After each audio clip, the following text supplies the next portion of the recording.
Kemaksiatan dan ketaatan. Kemaksiatan ada hikmah belakangnya, ketaatan ada hikmah di belakangnya. Bukan hanya ketaatan, sampai para ulama mengatakan maksiyah awrathat dhillan khairun min ta'ah awrathat kibran. Kadang-kadang orang melakukan maksiat, habis itu hatinya sedih, dirinya direndahkan dengan berbuatan maksiat ini. Tapi sebaliknya ada orang melakukan taat, hanya dengan taatnya dia merasa sombong, dia lebih afdal daripada yang lain. Bukan kemaksiatan lebih afdal daripada ketaatan, tapi perasaan yang dalam diri orang yang bermaksiat lebih afdal daripada perasaan yang ada dalam diri orang yang melakukan taat.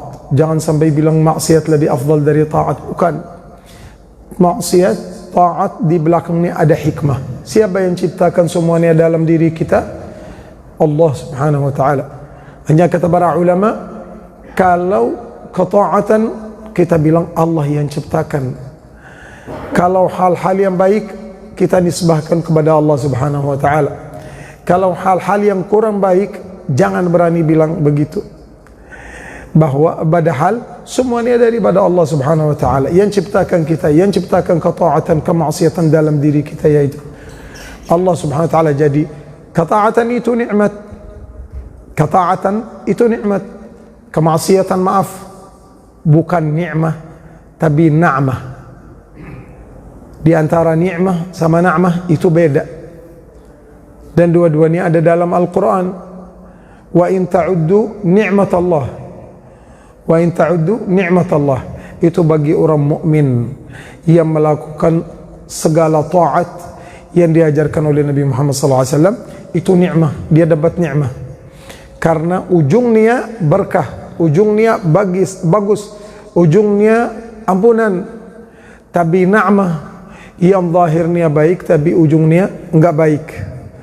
Allah Ta'ala berfirman dalam surah Al-Muzammil, wa dharni wal mukadzibina ulin na'mah, biarkanlah aku bersama orang yang mendusta, yang saya titip nikmat sama mereka tapi mereka enggak bisa syukuri nikmat saya. Kata Allah Subhanahu wa ta'ala, wa dharni wal mukadzibina ulin na'mah. Orang salih dapat nikmat daripada Allah, dia mengamalkan nikmatnya Allah atau menggunakan nikmatnya Allah dalam hal yang diridhai oleh Allah Subhanahu wa ta'ala. Seperti kalau kita dapat rizki, kita dapat perjalanan yang indah, kita dapat hal-hal yang baik karena ujungnya baik, jadi namanya nikmah. Orang yang enggak begitu dekat sama Allah, orang yang agak jauh daripada Allah, maksudnya mereka belum bisa kenal sama Allah. Walaupun masalan ingin kenal sama Allah Subhanahu wa ta'ala, tapi mereka masih sibuk dengan hal yang lain. Ini kita harus sibuk sama Allah, harus sibuk sama Allah Subhanahu wa ta'ala, karena otomatis kalau kita enggak sibuk sama Allah, mau sibuk sama siapa? Iblis. Itu otomatis. Sibuk sama Allah berarti enggak sibuk sama yang lain. Kata Imam Haddad, fashtaghil bi rabbik walladhi alaik fi fardhil haqiqah wa syar'il masum. Sibukkanlah dirimu bersama Allah Subhanahu wa ta'ala. Kalau jadi temannya Allah, indah. Kalau jadi temannya Allah, indah. Kita ini enggak bisa jadi anaknya Allah karena Allah enggak punya anak, Allah enggak punya istri, Allah enggak punya orang tua, karena semuanya ciptaan Allah. Tapi Allah jadi teman kita, boleh. Kita jadi temannya Allah, boleh. Kita punya teman, punya saudara, punya sahabat, kenapa enggak jadi Allah yang sahabat kita sebelum yang lain? Wajar enggak kita punya teman yaitu Allah Subhanahu wa ta'ala? Wajar. Coba kalau kita dalam perjalanan, doa kita apa?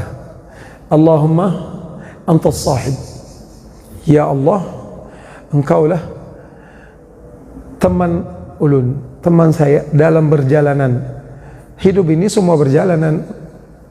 Hidup ini perjalanan, bukan tempat istirahat. Karena kadang-kadang kita cari tempat istirahat, nggak ada di dunia ini, nggak ada istirahat. Dunia, kata Nabi Muhammad SAW bersabda, anaknya Adam cari sesuatu di dunia ini, tapi sesuatu itu belum diciptakan di dunia. Capek mau istirahat, istirahatnya nanti. Di dunia nggak ada istirahat. Istirahat kita di mana? Kalau kita salat, bukan kalau kita tidur. Kalau kita tidur, kadang-kadang mimpi yang buruk, kadang-kadang nggak bisa tidur gara-gara minum kopi sebelum tidur. Banyak hal yang mengganggu kita. Kan kita mau istirahat, tempat istirahat kita jadi gangguan. Tapi istirahat kita di mana? Yang Nabi Muhammad sallallahu alaihi wasallam bersabda, arihna biha ya Bilal. Coba kita ini alhamdulillah bangun tidur merasa masih mau tidur lagi, tapi maksud dulu ini orang bukan yang ada di masjid sini, maaf, tapi harus kita cerita sama-sama supaya orang yang nggak dapat datang ke masjid kita bisa ajak mereka ke masjid. Kalau orang tahu di mana istirahatnya, di mana enaknya, di mana berkahnya, maka orang berlomba ke masjid. Tapi karena kita merasa ke masjid berat, jalannya berat, masih ngantuk, nggak bisa ke masjid, salat di rumah aja udah cukup, akhirnya jadi masjid agak berat kita datang ke masjid. Padahal Nabi Muhammad SAW kalau punya masalah apapun langsung salat, karena ada istirahat dalam salat. Kalau istirahat di kasur enggak namanya istirahat betul-betul. Ya, istirahat nanti di surga, tidur nanti di kubur. Itu aja. Yang tidur yang lama sampai berapa? Ini tadi kita sebut, kita dengar pengumuman almarhumah, semoga Allah rahmati beliau dan rahmati kita semua dan orang tua kita semua. Tidur itu di kubur, karena itu sekian ratus tahun. Nabi Adam sudah berapa lama? Nabi Muhammad sudah berapa lama? Yang lain-lain berapa lama? Sudah cukup lama di kubur itu. Itu yang baru tidur. Tidur seperti ketiduran pengantin. Pengantin tidurnya enak walaupun sebentar juga, tapi enak. Begitu juga di kubur. Kalau istirahat nanti di surga. Kenapa di surga? Karena tidak ada amal di surga. Tidak ada amal surga. Allah ciptakan di dunia ini banyak tempat. Surga sudah ada, bukan nanti akan jadi. Surga sudah ada, nunggu kita. Neraka sudah ada, nunggu orang lain, bukan kita insya Allah. Kita nggak perlu ke sana sama sekali. Mudah-mudahan tidak ada siksaan, tidak ada apapun yang jadi di akhirat, di api neraka itu bagi kita. Jangan sampai api neraka itu sentuh kita, insya Allah enggak. Kita enggak dengar suaranya, kita enggak lihat neraka, kita enggak lewat situ insya Allah. Keluar dari dunia langsung ke surga. Siapa yang mau begitu, sabar dengan ibadah, sabar dengan ta'ah, sabar dengan zikir, nanti insya Allah dibangkitkan oleh Allah subhanahu wa ta'ala langsung ke surga. Langsung kemana? Langsung ke surga. Jadi istirahat itu di masjid. Belum selesai masalahnya, belum selesai fikirannya, nambah lagi. Nambah lagi. Tapi kalau masuk dalam salat itu ingat Allah saja. Ingat Allah. Ini kita perlu belajar. Kita semua perlu belajar. Belajar sama siapa? Belajar sama Rasulullah sallallahu alaihi wasallam. Belajarnya sama Rasulullah, karena orang atau makhluk atau manusia yang sempurna itu Rasulullah sallallahu alaihi wasallam. Ketika beliau masuk salat lupa semua yang ada di sekitarnya, yang ada di sekeliling beliau, langsung ingat sama Allah subhanahu wa ta'ala. Kita perlu belajar hal itu. Bagaimana kalau datang ke masjid, ayo kita nambahkan ibadah apapun. Allah enggak maksa kita harus melakukan satu ibadah. Karena itu Allah ringankan salat fardu 50 jadi 5. Kan seharusnya nambah lagi, bukan kurangin. Tapi Allah tahu kita ini agak lemah. Kita manusia itu diciptakan dalam keadaan lemah. Wa khuliqal insanu dha'ifa.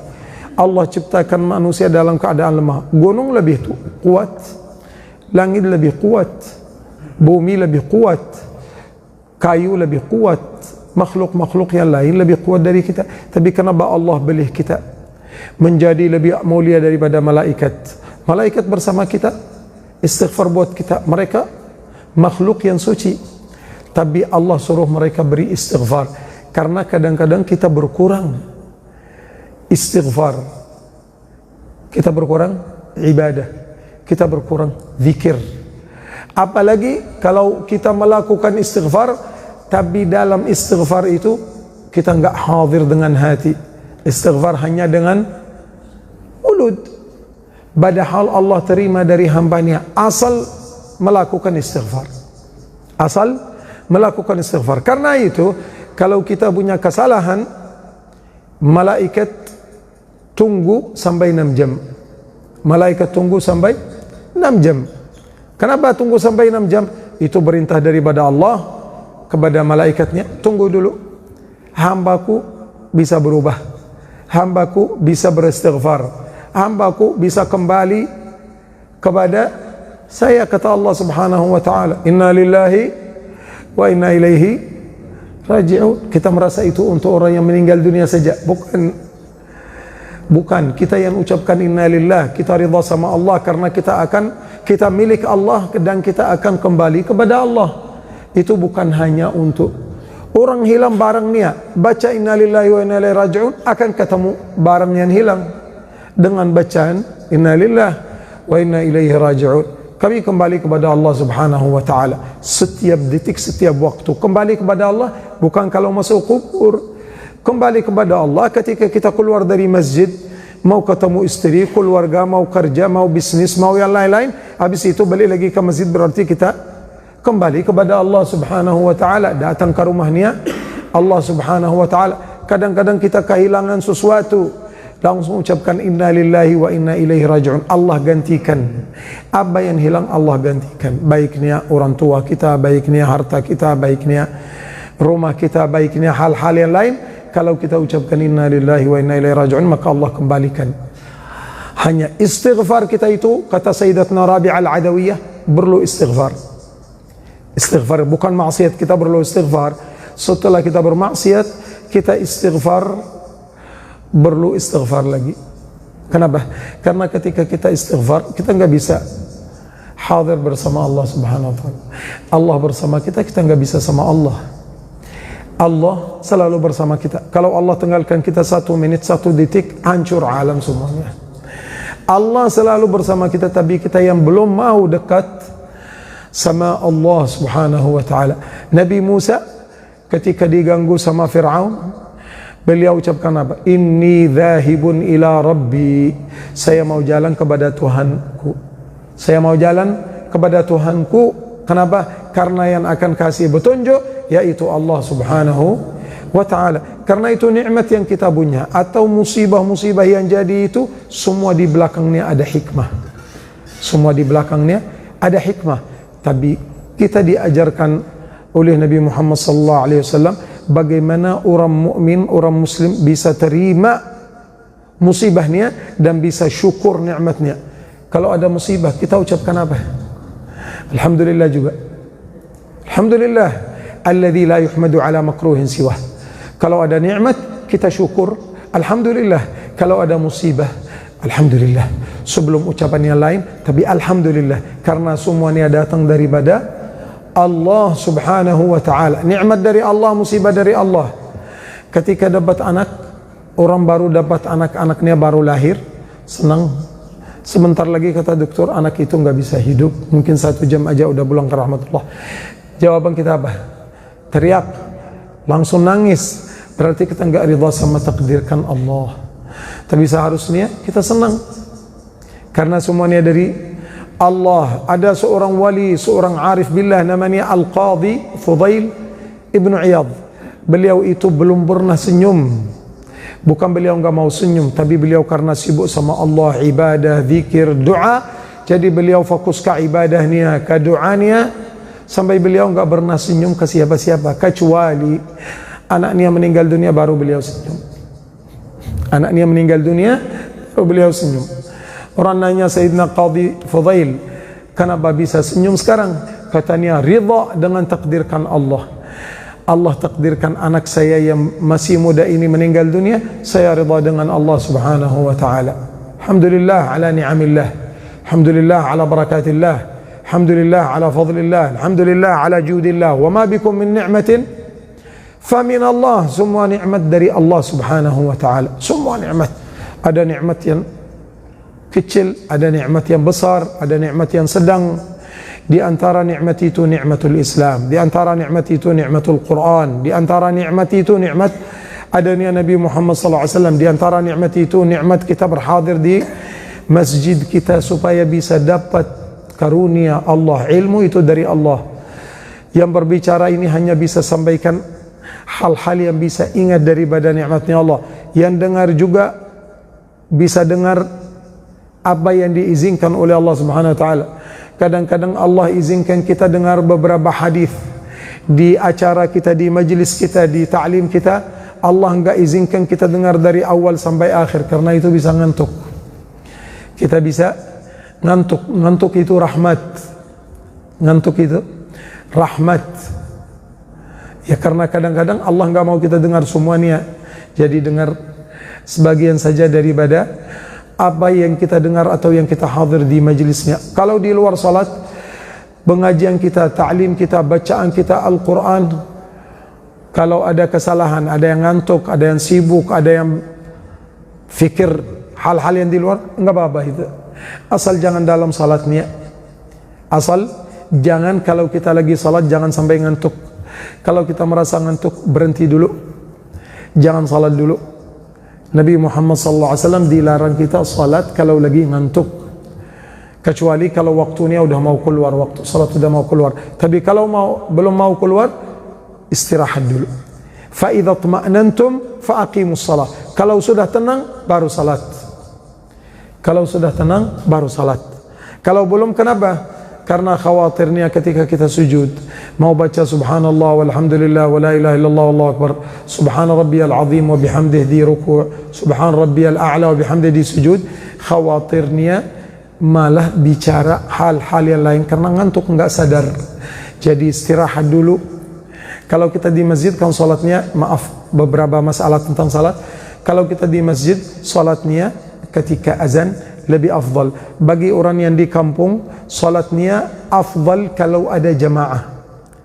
Kalau dalam masjid mesti ada jamaah. Jamaahnya 1 sampai 2, jamaahnya 2 orang, 3 orang ke atas, itu sudah jamaah. Kalau 1 sendiri itu belum jamaah. Salat di awal waktunya lebih afdal. Salat di awal waktunya lebih afdal, lebih baik, dapat ridha Allah Subhanahu wa taala. Tapi kita mau salat di awal waktunya enggak dapat jamaah. Jamaahnya bisa dapat di akhir waktunya, boleh ditunda, khususnya di kampung-kampung itu. Kita mau salat enggak ada orang-orang lagi sibuk di sawah. Kalau kita mau salat duluan, salat sendiri, jadi salat lebih afdal ditunda karena jamaah lebih afdal daripada salat sendiri. Tapi kalau kita yakin tidak ada satu pun yang mau ikut atau yang hadir di masjid atau enggak akan ketemu orang sampai keluar waktu salat, berarti kita salat di awal waktunya. Karena itu kalau kita masih merasa capek, masih ngantuk, tunggu saja supaya menghadapi Allah dalam keadaan sadar dan kita tahu apa yang kita ucapkan. Jangan sampai kita ucapkan beberapa hal yang bisa membatalkan salat kalau kita ucapkan itu sengaja. Coba kalau kita salat dan kita enggak sadar sampai ngantuk, kita bilang nanti aja, salat kita tetap sah karena enggak sadar. Tapi kalau kita sengaja dalam salat bilang nanti aja, salat kita apa? Batil. Kecuali kalau ada nanti dalam Al-Quran, padahal dalam Al-Quran enggak ada nanti. Dalam Al-Quran enggak ada kata nanti, walaupun dalam bahasa Arab ba'din, nanti. Kalau kita ucapkan dalam salatnya ba'din, salat kita batil. 1, 2 huruf, 1 huruf yang jelas atau 2 yang enggak jelas bisa membatalkan salat kita. Bisa membatalkan salat kita. Karena itu harus kita sadar dulu baru salat. Perlu. Nabi Muhammad SAW, ini hikmahnya besar. Kalau mau salat subuh, tapi maaf kita enggak berani juga. Enggak berani. Tapi itu sunnah. Walaupun sunnah, malu juga sama jamaah. Harusnya habis salat sunnah qabliyah subuh berbaring sebentar. Sebentar aja, setengah menit aja. Sunnah. Kenapa? Supaya hilang kecapean, hilang ngantuk. Tapi di masjid-masjid kita, kalau ada orang mau masuk masjid, kita semua berbaring langsung kabur, enggak jadi salat. Ya takut, pikir kita udah semua meninggal dunia. Padahal itu sunnah. Doanya Allahumma Rabbi Jibril wa Israfil wa Mikail wa Rabbi Muhammad Rabbi najjini minan nar.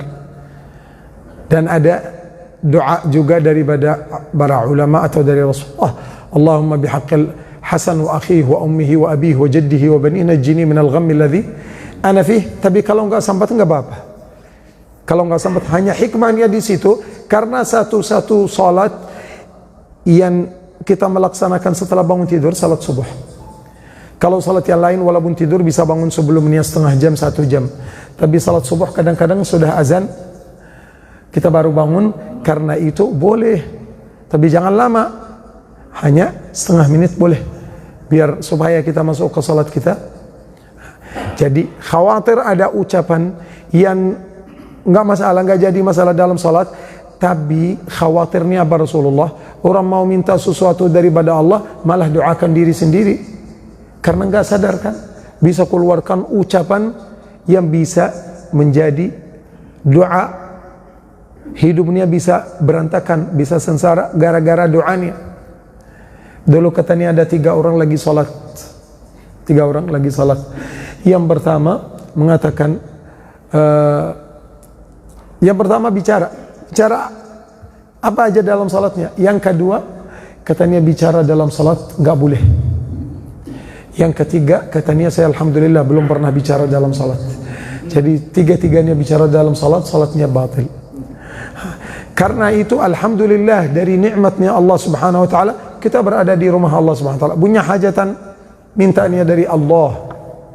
Punya jangan ada di rumahnya Allah tapi masih merasa yang bisa selesaikan masalah kita fulan bin fulan. Jangan kita udah di rumah Allah kita masih merasa rizki hanya bisa datang dari kerja saya. Sudah di rumah Allah Subhanahu wa taala itu bukan syukur nikmat. Karena syukur itu dari mulut, dari hati, dari badan, dari anggota badan. Kalau yang namanya puji atau pujian itu hanya dari mulut. Kalau sudah ucapkan alhamdulillahirabbil alamin, sudah puji bagi Allah. Kita sudah ucapkan segala puji bagi Allah. Tapi yang namanya syukur harus dari 3, dari lidah, dari hati, dari anggota badan, sampai kata para ulama bisa berkumpul 3 niat kalau kita bawa jenazah. Karena itu mudah-mudahan semua yang hadir di sini atau sebagian bisa ikut jenazah nanti, dan jenazah yang lain kita kalau ikut, kenapa? Karena kita bertafakkur. Hari kita bertafakkur, sebentar lagi mau sama mereka, sebentar lagi mau pindah ke sana. Yang kedua, kita ucapkan la ilaha illallah. Ketika bawa jenazah kita ucapkan la ilaha illallah. Yang ketiga, kita angkat bikul jenazahnya pakai tangan kita. Berarti 3-tiganya bisa terkumpul hanya dalam salat jenazah atau ketika kita bawa jenazah. Kalau dalam hal yang lain, boleh syukur dengan hati, boleh syukur dengan mulut atau dengan badan. Syukur dengan mulut, alhamdulillah wa syukurillah. Syukur dalam hati selalu merasa bahwa semua yang tadi ulun bicara di awal majelis, maksiatan, ketaatan, musibah atau rahmah, semuanya daripada Allah Subhanahu wa taala dan semuanya nikmat. Alhamdulillah. Orang kita meninggal dunia atau anak kita, ucapkan alhamdulillah. Alladzi la yuhmadu ala makruhin suwa. Selain Allah, kalau beri hal yang kurang bagus ke kita, mana bisa ucapkan terima kasih? Orang ambil tungkat pukulin kita, ayo jawab terima kasih. Mana bisa terima kasih? Tapi sama Allah Subhanahu wa taala alhamdulillah, karena semuanya daripada Allah Subhanahu wa taala. Di belakang itu ada hikmah yang kita enggak tahu. Coba baca di surah Al-Kahfi yang kita ngaji setiap hari Jumat. Wa ammal al-ghulamu fakana abawahu mu'minaini fakhashina an yurhiqahuma tughyanan wa kufra. Ada anak kecil. Ada anak kecil yang ketemu sama Nabi Khidir dan Nabi Musa. Nabi Musa melihat itu anak baik, seperti kita lihat kalau kita keluar, oh ini anak baik, tapi nggak tahu masa depannya bisa jadi apa. Langsung Nabi Khidir bunuh anak kecil itu. Nabi Musa marah sama Nabi Khidir. Gimana anak yang belum baligh, belum mukallaf, belum apa-apa sudah dibunuh dia? Kata Nabi Khidir, nanti dia punya 2 orang tua. Kalau dia udah besar bisa mengganggu orang tua dia, dan Allah sudah wahyu kepada saya atau kasih tahu saya hal-hal yang akan jadi nanti. Langsung dibunuh. Setiap taat ada belakangnya hikmah, dan setiap maksiat belakangnya hikmah. Tapi kita nggak tahu hikmahnya. Nabi Khidir naik bumbung atau kapal laut atau kulutuk, orang yang naikin Nabi Khidir sama Nabi Musa, Nabi Khidir bolong langsung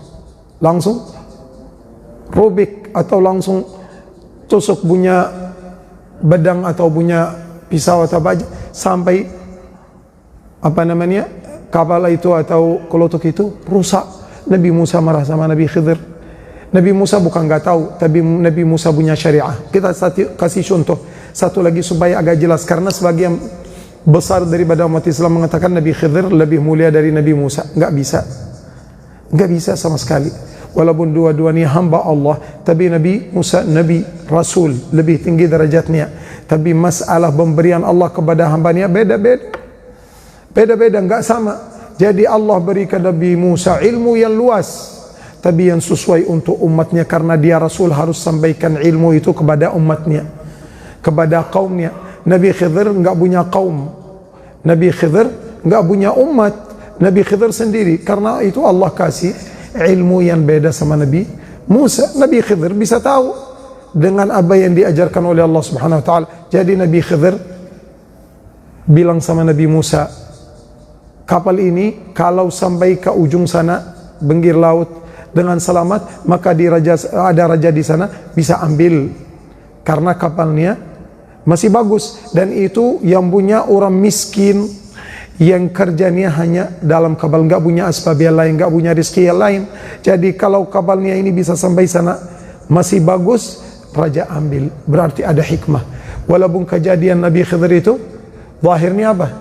Lawan sama syariah, beda sama syariah agama. Di yang ketiga Nabi Khidir sama Nabi Musa masuk ke satu daerah.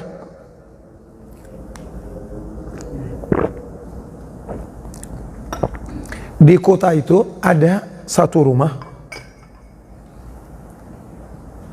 di satu daerah di satu kota. Nabi Musa sama Nabi Khidir masuk ke kota itu, cari makan, minta siapa yang hidangkan mereka, siapa yang kasih makan, tidak ada yang mau kasih. Nabi Musa marah, seperti kita juga. Kalau berharap makan di rumah saudara, di rumah ini, di rumah makan teman kita, akhirnya nggak jadi, kan marah. Padahal harusnya kita senang. Mungkin kalau kita makan kita sakit, tapi Allah jaga dengan cara kadang-kadang ambil gelasnya, apalagi maaf banyak itu di YouTube ya. Orang mau minum, ada orang lain tarik botolnya atau gelasnya, dia nggak tahu apa yang ada dalamnya. Kalau manusia tidak tahu, kalau Allah lebih tahu. Karena kadang-kadang mau pegang gelasnya, jatuh tangannya, goyang tangannya, jatuh gelasnya, pecah, airnya hilang. Alhamdulillah aja. Jangan marah, ini anak beli 5.000, 10.000, gimana duit saya hilang. Bukan.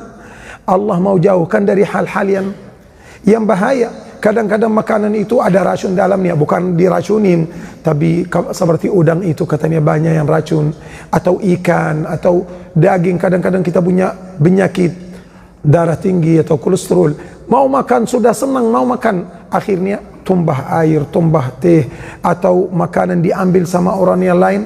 Terima aja, bilang alhamdulillah, karena Allah jaga kita. Kita nggak tahu kan belakangnya ada apa. Setiap kejadian di belakangnya ada hikmah. Dan kedua, belakangnya ada rahmah. Belakangnya ada rahmah. Karena kalau bukan ada rahmatnya Allah Subhanahu wa taala, iblis dan jin udah hancurkan kita, udah selesai. Iblis dan jin sudah hancurkan hidup kita. Tapi Allah Subhanahu wa taala menjaga kita dengan rahmatnya. Allah Subhanahu wa taala. Karena itu di majelis kita ada malaikat. Malaikat beri istighfar. Istighfarnya malaikat enggak berhenti-berhenti. Dengan cara yang lain. Kita punya istighfar yang harus kita melakukan istighfar itu siang malam. Allah Subhanahu wa taala berfirman, "Faqultu astaghfiru rabbakum innahu kana ghaffara." Biar supaya bapak-bapak, ibu-ibu yang hadir yang mulia yang hadir di majelis ini, Ghaffar beda sama Ghafir. Ghafir itu yang maha ampun, Ghaffar yang banyak ampunannya. Faqultu astaghfiru rabbakum innahu kana ghaffara. Sesuai kalau kita mau minta duit dari teman yang punya 100 juta dan kita bisa minta yang punya miliaran, beda. Dua-duanya mampu, dua-duanya punya. Hanya ini dikit, itu banyak. Allah berfirman dalam Al-Quran, فَقُلْتُ اسْتَغْفِرُوا رَبَّكُمْ إِنَّهُ كَانَ غَفَّارًا. Dosamu apa aja, Allah akan ampuni. Asal minta. Asal minta. Jangan kesal sama dosa yang kita melakukan, karena itu udah takdirkan Allah sebelum kita ada di dunia ini. Tapi istighfarnya harus selalu beristighfar, karena Nabi Muhammad SAW bersabda, "Lau lam tastaghfirun Allah, lau lam tudhnibun, fatastaghfirun, laja'a Allahu biqaumin yudhnibun, fayastaghfirun, fayaghfar lahum." Iman tinggalkan dosa lebih bagus daripada minta ampunan. Kalau kita bisa menghindari, bisa tinggalkan dosa, lebih afdal. Karena apa? Baju kita bersih terus, nggak ada dosa sama sekali. Tapi iman manusia harus dosa. Manusia ada dalam dirinya ingin melaksanakan dosa. Jadi habis itu apa? Setelah ada kejadian apapun, masalah dosanya. Kadang-kadang orang berpikir dosa hanya zina, hanya minum khamar, hanya curi barang orang. Bukan. Dosa banyak. Dosa banyak. Lewat di jalan, lihat aurat orang begitu, nggak sengaja. Tapi mau lihat terus, itu udah dosa. Udah dosa. Tapi kalau sebentar enggak sengaja, itu enggak masalah. Karena itu Nabi Muhammad bersabda, "An-nadratul ula lak." Penglihatan yang pertama diampuni. Enggak perlu juga minta istighfar, enggak apa-apa. Tapi ulang yang kedua, itu udah bahaya. Jadi solusinya apa? Kata orang, ya orang lucu begitu. Ya udah kalau begitu, penglihatan yang pertama dipanjangkan aja. Enggak boleh. Maksudnya lihat aja, teruskan yang pertama, enggak ada apa-apa. Maksudnya lihat sebentar enggak sengaja, langsung Allah ampuni. Tapi kalau mau lihat, belum jelas. Mau lihat lagi enggak bisa. Karena itu dosa apapun, jangan khawatir sama dosa. Jangan khawatir, tapi ingin dapat ampunan Allah 6 jam. 6 jam bisa dari 6 jam kita. Dari sekarang sampai siang, bisa. Bisa 6 jam lebih dari itu, hitungan malaikat. Asal istighfar. Istighfar langsung Allah hapus semuanya. Nabi Muhammad satu majlis sampai 70 kali. Ayo kita dibanding Nabi Muhammad, siapa yang mulia? Siapa yang udah ampuni dosanya oleh Allah? Nabi Muhammad masih istighfar. Satu majlis. Kira-kira Rasulullah berapa majlis satu hari? Minimal 5. Minimal 5 majlis Rasulullah satu hari. Setiap salat, habis salat beliau duduk sama sahabatnya. Majlis bukan berarti pengajian. Majlis duduk sama sahabatnya. Tapi kalau duduk sama Rasulullah, mana ada bicara selain ilmu, selain wahyu yang turun daripada Allah Subhanahu wa taala. Rasulullah selalu bicara sama sahabatnya. Kalau kita belajar apa yang ada di kitab sirah Rasulullah, indah. Hatta mimpi sahabat beliau nanya habis salat subuh, tadi mimpi apa? Tadi mimpi apa? Tadi mimpi apa? Karena Rasulullah akan sampaikan satu ilmu yang melalui mimpi juga. Wasilah untuk mendapat ilmu banyak. Kalau di zaman ini YouTube, Facebook, itu wasilah-wasilah juga. Seperti itu dalam Islam, dalam ilmu agama ada wasilah. Kadang-kadang ketemu di jalan, kadang-kadang di majelis, kadang-kadang kita liwat dengar ceramah, kita nggak mau masuk ke masjid. Bukan kita nggak salat, sudah salat, tapi kita punya urusan lain. Ketika kita liwat, kita dengar penceramah, sampaikan satu hal, jadi ilmu. Melalui mimpi, kadang-kadang kita mimpi kaget. Apakah ini boleh saya sampaikan ke yang lain? Nggak boleh. Tapi untuk mengamalkan sendiri boleh. Kalau dapat zikir, dapat wirid, dapat apa aja, boleh. Itu boleh juga kasih tahu yang lain. Tapi masalah melihat mimpi Rasulullah, dan Rasulullah SAW bersabda, hal itu harus dilakukan. Lakukan sendiri. Jangan suruh orang melakukan hal itu, karena itu khusus buat kita sendiri. Sampai Imam Haddad mengatakan, kalau kita mau ambil ilmu dari Rasulullah, melalui mimpi kita bisa ambil. Hanya kita mau jaga syariah Rasulullah yang bersanad. Jangan sampai nanti orang berani, tadi anak mimpi Rasulullah, Rasulullah suruh saya bikin ini, bikin itu. Itu nggak boleh. Buat diri sendiri boleh, tapi buat yang lain. Karena itu Rasulullah satu majelis nggak punya dosa 70 kali, kadang-kadang 100. Berapa satu hari? Minimal 500, 1000. Ini baru yang bersama sahabatnya. Kalau di luar itu ketika sama istrinya, sama Rasulullah pengajiannya banyak. Ada orang Badui datang belajar sama Rasulullah, sahabat sampai sahabat Rasulullah pulang ke rumah. Kalau kita ke masjid nanti waktu azan salat zuhur. Tapi kalau nggak tahu masjidnya tutup atau enggak setelah salat. Kalau masjid kita terbuka, harusnya datang terus ke masjid. Enggak punya apa-apa daripada duduk di pasar, duduk di Rumah duduk di mana santai-santai, santai di rumahnya Allah subhanahu wa ta'ala. Karena itu orang datang di masjid Rasulullah siang malam. Siang malam datang ke Rasulullah minta diajarkan. Hanya Nabi ketika duduk majlis sama siapa langsung istighfar, astaghfirullahaladzim, astaghfirullahaladzim, astaghfirullahaladzim, begitu. Sekarang kita mau kembali kepada Allah. Bukan mau pulang ke rahmatullah dulu. Kita mau kembali, ingin hijrah daripada setiap hal yang kita melakukan sekarang ke hal yang lebih bagus. Hijrah itu kalau saya salat duha 2 rakaat, sekarang mau hijrah, mau 4 rakaat satu hari, mau 6 rakaat, berarti kita kembali kepada Allah subhanahu wa ta'ala. Salat yang tadi kita enggak salat, atau kita salat di luar, di rumah, di mana kita mau datang ke masjid, itu kembali kepada Allah subhanahu wa ta'ala. Kita kalau datang kepada Allah masih dalam keadaan banyak dosa, banyak maksiat, Allah terima enggak? Allah terima. Tapi kalau kita anggap Allah teman, Allah Tuhan kita, yakin. Tapi saya mau anggap Allah teman saya. Kalau kita punya curhat, kadang-kadang mau sama istri atau teman yang akrab, hatta sama orang tua kadang-kadang enggak mau, enggak berani. Tapi sama teman, sama istri kita berani. Curhat sama Allah subhanahu wa ta'ala, wajar. Curhat, Nabi Muhammad ajarkan kita sistemnya.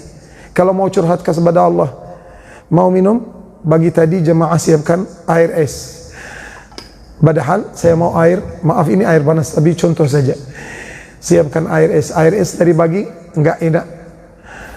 Jadi saya mau minta air panas, daripada saya minta dari panitia, mintanya dari Allah. Otomatis panitia itu sadar, langsung ganti airnya, karena kita mintanya dari Allah. Mau masak, garam yang paling murah habis di rumah, mintanya dari Allah. Baru cari duit kasih anak kita belanja beli di luar, tapi mintanya dari Allah. Punya jahitan, mau jahit baju, mau cari jarum sama benang, mintanya dari Allah. Ini ajaran Nabi Muhammad SAW. Jangan di antara kalian yang malu sama Allah meminta walaupun garam untuk makanannya. Kalau garam yang murah, garam aja yang harganya murah, bagaimana yang besar? Bagaimana yang besar? Bagaimana syurga? Bagaimana ketemu sama Nabi Muhammad? Berarti bermintaan kita daripada Allah subhanahu wa ta'ala. Allah berfirman dalam hadits qudsi, Ibn Adam, wahai anak Adam, innaka ma da'awtani wa rajawtani ghafartu laka ma kana minka wa la ubali. Wahai anak Adam, kalau masih sanggup meminta dari aku, kata Allah subhanahu wa ta'ala, berharap dapat sesuatu daripada aku, saya ampuni dosamu, dan saya enggak peduli ada yang bilang ini ahli dosa, ahli maksiat, saya ampuni semuanya. Itu Allah subhanahu wa ta'ala. Berarti kita kembali kepada Allah subhanahu wa ta'ala dengan berkah majlis kita, masjid kita yang berkah, yang ada isinya arwah-arwah tahira, arwah yang suci, dan malaikat dan kaum muslimin muslimat yang akrab sama Allah subhanahu wa ta'ala. Dengan berkah ini mudah-mudahan diterima kita oleh Allah subhanahu wa ta'ala. Diberi kepada kita kesempatan untuk kita melaksanakan istighfar, kesempatan untuk kita bisa akrab sama Allah, kesempatan untuk kita mendapat lindungan Allah subhanahu wa ta'ala. Kasih kesempatan supaya hidup kita, umur kita masih panjang, masih banyak istighfar. Mudah-mudahan di antara kita ada yang masih 2 miliar, 3 miliar istighfar, 2 miliar, 3 miliar salawat kepada baginda sallallahu alaihi wasallam, 2 miliar, 3 miliar zikir kepada Allah subhanahu wa ta'ala, 1000, 2000 kali khatam Al-Quran. Mudah-mudahan dengan izin Allah, itu harapan kita daripada Allah, supaya Allah beri taufik. Allah akan kasih kalau berminat, kalau enggak berminat buat orang lain. Wa in tatawallaw yastabdil qauman ghairakum thumma la yakunu amsalakum. Kalau kalian enggak begitu ingin dekat sama Allah, maka Allah ciptakan makhluk yang lain yang betul-betul ingin dekat sama Allah subhanahu wa ta'ala, dan mereka itu bukan seperti kalian. Bukan seperti kalian. Kenapa? Allah enggak perlu kita, kita yang perlu Allah. Nabi enggak perlu ke kita, kita perlu ke Nabi Muhammad. Al-Quran enggak perlu kita, kita yang perlu Al-Quran. Masjid enggak perlu kita, kita yang perlu masjid. Jadi siapa yang perlu, ayo silakan datang saja. Ya Rab, saya berani bawa diri ke masjid. Selain itu saya enggak faham, saya enggak tahu caranya gimana. Ajarkan ya Allah, nanti Allah kasih jalan. Wattaqullah wa yu'allimukumullah. Taqwalah kalian kepada Allah, maka Allah yang ajarkan. Ajaran Allah gimana? Kan Nabi sudah enggak ada lagi. Ya, Nabi masih ada di Madinah. Nabi ada di dalam diri kita, ruhnya beliau. Tapi maksudnya sudah enggak ada Nabi lagi yang bawa wahyu dari Allah. Wahyu itu bermacam-macam. Ada wahyu ilham, ada wahyu yang lain. Allah berfirman dalam Al-Quran, Wa auha rabbuka ila nahl. Bukan wahyu kepada Nabi. Kalau wahyu kepada Nabi itu syariah agama. Kalau wahyu yang lain itu ilham. Hari ini bangun tidur, nggak tahu kemana, Allah kasih petunjuk, berangkat ke sini, itu wahyu. Tapi namanya wahyu ilham, datang ke rumah Allah. Ya Allah, ini kemampuan ulun yang lemah, yang dhaif, tolong bantu ya Allah. Maka Allah curhat juga yang tadi kita bilang, ya Allah, ulun mau nikah, ya Allah mau dapat anak, ya Allah mau dapat duit. Hatta minta duit, minta yang banyak, gak apa-apa. Kalau mintanya daripada Allah gak masalah. Jangan mintanya dari makhluk akhirnya gak dapat. Minta daripada Allah. Kalau minta dari Allah, jangan minta yang kecil-kecil. Jangan minta yang kecil. Sama manusia kalau minta yang besar, enggak bisa kasih. Kasih yang kecil. Sama Allah, minta yang kecil, Allah kasih yang besar. Karena itu minta yang besar. Allahumma inna nas'aluka ridhaka wal jannah. Kalau sudah Allah bisa kasih syurga, bisa masukkan kita syurga, di bawahnya semua kita dapat insyaAllah. Nas'aluka ridhaka wal jannah wa na'udzubika min sakhatika wan nar. Allahumma inna nas'aluka al-'afwa wal 'afiyah. Allahumma inna nas'aluka al-firdaus al-a'la. Minta yang besar-besar. Jangan minta yang kecil. Padahal boleh minta yang kecil, tapi kalau minta yang besar dulu, baru yang kecil. InsyaAllah dapat semuanya. Mudah-mudahan dengan berkahnya Rasulullah SAW, dengan berkah kehadiran kita di rumahnya Allah, dengan berkah Maulana Subhanahu wa Ta'ala, diberkahi hidup kita, dipanjangkan usia kita, disihatkan badan kita, diberi ke kita ilmu yang luas, yang bermanfaat, diberi ke kita ampunan, diampuni dosa kita, dosa orang tua kita, dosa guru-guru kita, saudara kita, dosa lingkungan kita. Mudah-mudahan dijaga oleh Allah Subhanahu wa Ta'ala masjid kita, rumah kita, lingkungan ini. Mudah-mudahan kota Samarinda dan Kaltim dan Kalimantan seluruhnya, Indonesia dan seluruh negara Islam dijaga oleh Allah Subhanahu wa Ta'ala. Mudah-mudahan kita semua panjang umur dalam sihat wal afiyah, dalam ridha Allah Subhanahu wa Ta'ala. Allahumma ja'al jam'ana hadha jam'an marhuma, تفرقنا من بعده تفرقا مباركا معصوما، ولا تجعل اللهم منا ولا فينا ولا معنا ولا من أمة محمد شقيا ولا محروما. بارك اللهم في الحاضرين، وانفعنا وإياهم بما نتعلم وما نعلم، واجعلنا وإياهم قرة عين لسيد المرسلين وقرة عين لعباد الله الصالحين. افتح لنا الباب وأزل عنا الحجاب، واجعلنا من أهل الاقتراب، وبلغنا مراتب أولي الألباب. يا وهاب يا فتاح يا عليم يا رزاق يا كريم، افتح لنا في الخير وافتح علينا فتوح العارف، وافتح بنا يا مولانا ما أردته من أمور الدنيا والدين. اللهم اجعلنا قرة عين لسيد المرسلين، واجعلنا يا مولانا نلتزم الأدب في الخطاب وفي الحديث وفي الكلام وفي الحضور وفي الجلوس وفي القراءة وفي العبادة، واجعلنا من أهل الأدب لنبلغ بذلك على الرتب، وتبلغ بإذن الله آمال أهل الله منتهى على أيدينا وأيدي إخواننا. صحح الأبدان وقوم الأجسام وثبت الإيمان، ومنحنا القرب منك ومن نبيك، واجعلنا من أهل القلوب المستنيرة، اجعلنا من أهل العقول المنيرة، اجعلنا من أهل الوفاء بعهد المصطفى، اجعلنا من أهل الثبات على الدين. أخرجنا من الدنيا على قول لا إله إلا الله سيدنا محمد رسول الله صلى الله عليه وسلم. عليها نحيا وعليها نموت وعليها نبعث إن شاء الله من الآمنين بكرم الله وجوده. إن الله وملائكته يصلون على النبي يا أيها الذين آمنوا صلوا عليه وسلموا تسليما. اللهم صل وسلم على سيدنا محمد وآله والأصحاب في كل لحظة وآونة وحين وخطرة وطرفة عدد ما في علم الله. صلى الله على سيدنا محمد وعلى آله وصحبه وسلم، والحمد لله رب العالمين، والعفو منكم، والسلام عليكم ورحمة الله تعالى وبركاته.